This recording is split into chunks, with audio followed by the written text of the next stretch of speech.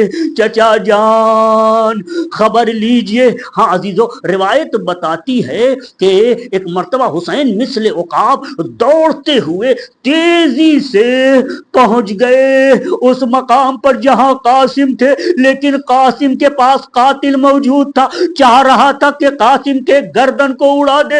ایک مرتبہ حسین نے زور سے تلوار سے حملہ کیا، اس نے اپنے ہاتھ کو سامنے رکھ دیا، ہاتھ کٹ کے گر گیا۔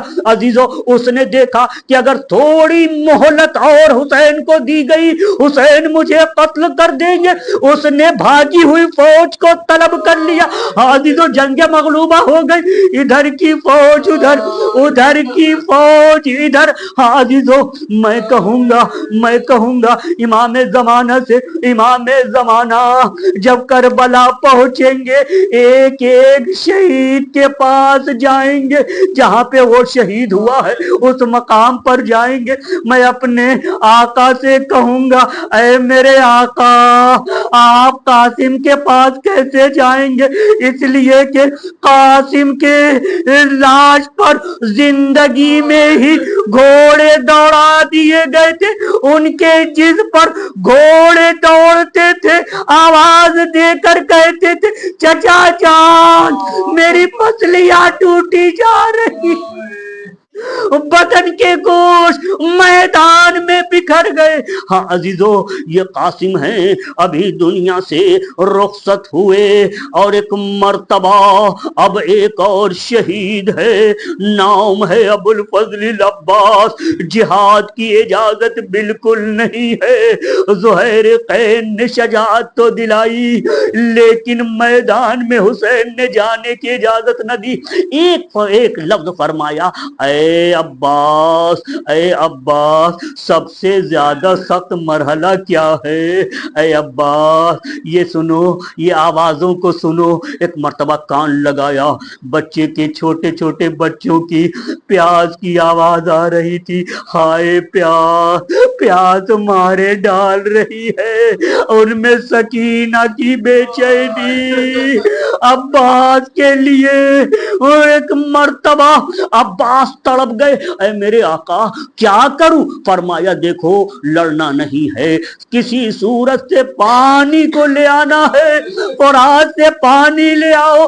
عزیزو، عباس چلے، ابھی چند قدم چلے تھے، ایک مرتبہ کسی کے آنے کی آہٹ محسوس ہوئی، پلٹ کر دیکھا میرا آقا حسین چلا آ رہا ہے۔ ایک مرتبہ عباس جلدی سے اتر گئے، حسین آگے بڑھے، جلدی سے عباس کو گلے سے لگا لیا۔ ایک مرتبہ عباس نے کہا، میرے آقا آپ پھر آ گئے اور مجھے گلے سے لگا لیا، کیا میں زندہ واپس نہیں آؤں گا؟ آزادارو، عباس گئے، فرات پر پہنچے، 4000 کی فوج فرات پہ تھی۔ ان کا کام یہ تھا کہ اہل بیت کے یہاں ایک قطرہ پانی نہ پہنچ سکے۔ عزیزو، 4000 کی فوج تھی۔ ایک مرتبہ مولا وہاں پہنچتے ہیں، 4000 کے سامنے تقریر کرتے ہیں کہ تمہیں حیا نہیں آتی، تم مسلمان ہو، اس فرات سے ہر ایک پانی پیتا ہے، یہاں سے یہود و نصارہ اور ہر طرح کے جانور پانی پیتے ہیں، دیکھو اطفال حسینی پیاس سے دم توڑ رہے ہیں۔ اما تذکرون عطش القیامہ، کیا قیامت کی پیاس کو یاد نہیں کرتے؟ عزیزو، ان کے دل میں رحم نام کی کوئی چیز نہ تھی۔ ایک مرتبہ سب نے ایک ہی مرتبہ تیر کی بارش شروع کر دی۔ ابو الفضل العباس نے ایک ہی حملے میں ان سب کو تتر بتر کر دیا اور فرات میں داخل ہو گئے، چلو میں پانی لیا اور